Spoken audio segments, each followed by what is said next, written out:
Hello दोस्तों, तो स्वागत है आप सबका मेरे YouTube चैनल में एक बार फिर से। तो आज हम जानने वाले हैं वेरिएबल्स के बारे में सी प्रोग्रामिंग के। ये सीरीज की अगली वीडियो है। अभी हम काफ़ी सारी चीज़ें हम सी में देख चुके हैं। तो चलिए अब हम जानते हैं सी प्रोग्रामिंग के वेरिएबल्स के बारे में। इसको कैसे इनिशियलाइज किया जाता है, इसका काम क्या होता है, विथ नोट्स। अगर आपको नोट्स चाहिए तो लिंक डिस्क्रिप्शन में है, उसको वहाँ से आप डाउनलोड कर सकते हैं। अब जानते हैं इसके बारे में।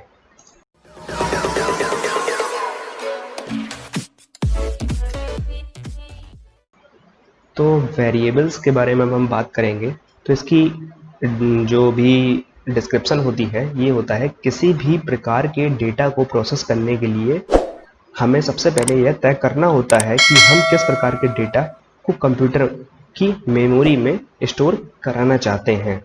क्योंकि जब तक हम प्रोसेस किए जाने वाले डेटा को कंप्यूटर की मेमोरी में स्टोर नहीं करा देते हैं तब तक हम उस डेटा को प्रोसेस नहीं कर सकते हैं।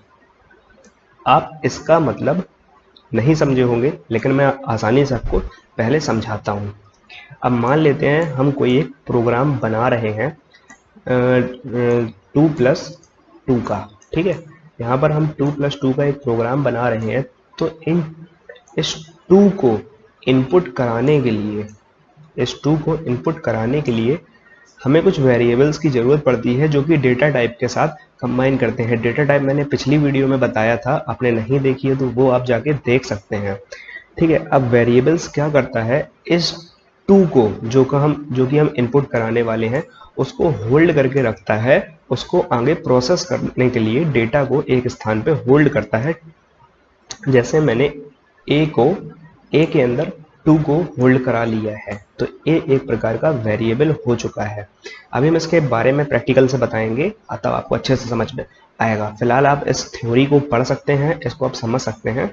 फिलहाल ये यही काम करता है एक प्रकार से कि किसी भी वर्ड को यह अपने अंदर होल्ड कराने का काम करता है। उसे हम वेरिएबल कहते हैं सी प्रोग्रामिंग में। वेरिएबल मेमोरी में एक स्पेस को एलोकेट करता है तथा उस पर अपना डेटा को रखता है। जैसे कि आप इसमें आगे पढ़ सकते हैं, डेटा मेमोरी में अलग अलग साइज के स्पेस को रेस्क्यू करता है।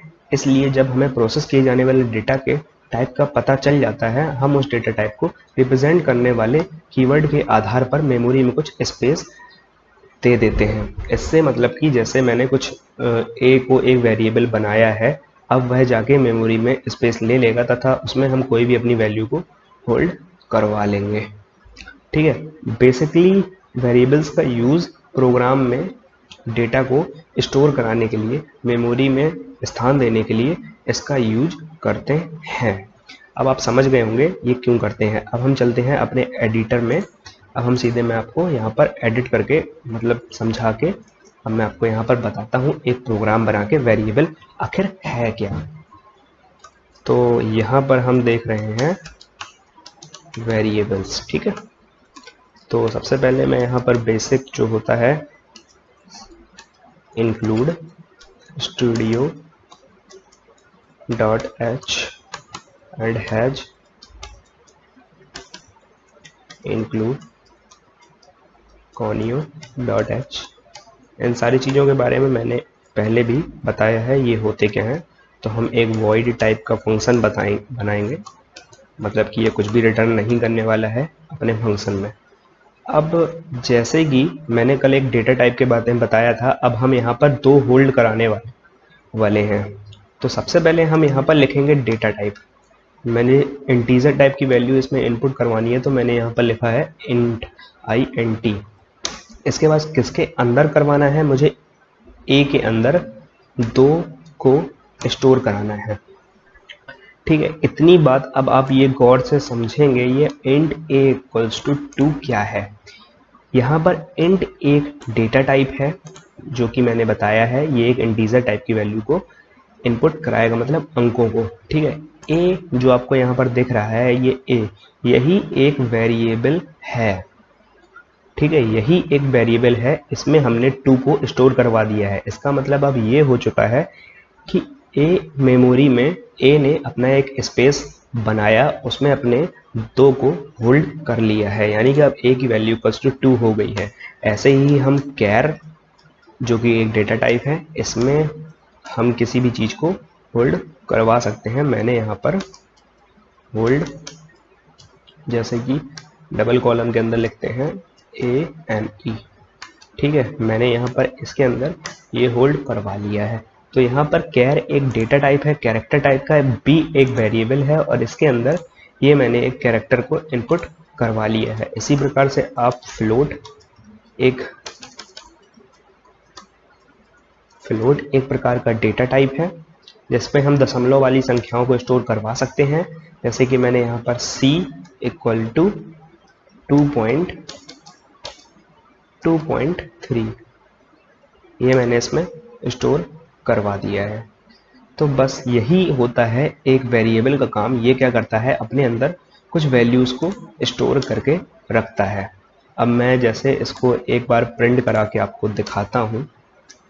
जैसे मैंने इंट लिखा है तो मैं यहाँ पर प्रिंट करवाऊँगा a में वैल्यू। अब इसमें 2 वैल्यू है तो मुझे यहाँ पर 2 नहीं लिखना है, मुझे यहाँ पर a लिखना है। तो a इक्वल्स टू, मुझे यहाँ पर एक साइन लगाना पड़ता है %d, जो कि इंटीजर वैल्यू को दिखाता है कि हम यहाँ पर एक इंटीजर वैल्यू को रखने वाले हैं। और a ये होता है इसका कीवर्ड, इसको आप अच्छे से समझ लें, जान लें, ठीक है। तो मैं इसके बाद यहाँ पर लिखूँगा गेट ch नॉर्मल प्रोग्राम। ये सब क्यों लिख रहे हैं आप पिछली वाली वीडियो में देख सकते हैं।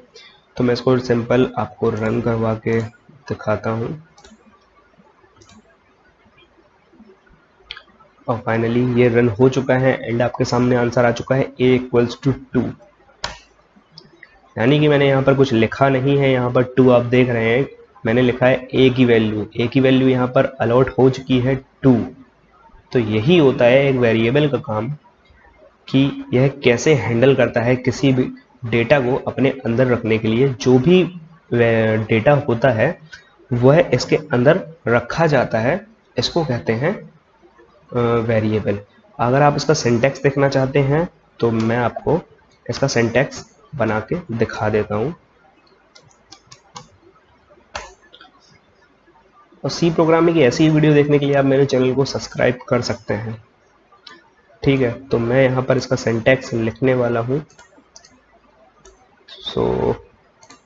सबसे पहले तो हम कोई एक डेटा टाइप लिखते हैं एंड उसके बाद हमें यहाँ पर वेरिएबल का नेम लिखना रहता है एंड इक्वल्स टू में as असाइन वैल्यू को करना रहता है एंड फाइनली इसको क्लोज करना रहता है। ये होता है एक सिंटैक्स किसी भी वेरिएबल को बनाने के लिए। ये होता है वेरिएबल नेम, ठीक है। इसको आप बहुत ही गौर से ध्यान रखेंगे। ये है यहाँ पर एक वेरिएबल नेम, ठीक है।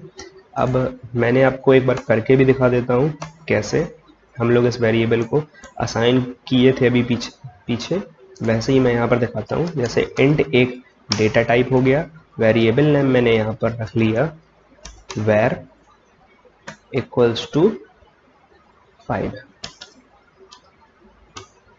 तो इस प्रकार से ये आपका एक सिंटैक्स हो गया, ये आपका एग्जाम्पल हो गया। तो इसको आप नोट कर सकते हैं और अपने पेपर्स में या कहीं भी इसको आप आसानी से दिखा सकते हैं और लिख भी सकते हैं। और ऐसी ही वीडियोस देखने के लिए आप चैनल के साथ जुड़े रहिए और चैनल को सब्सक्राइब कर लीजिए। मिलते हैं सी प्रोग्रामिंग की अगली वीडियो में बहुत ही जल्द।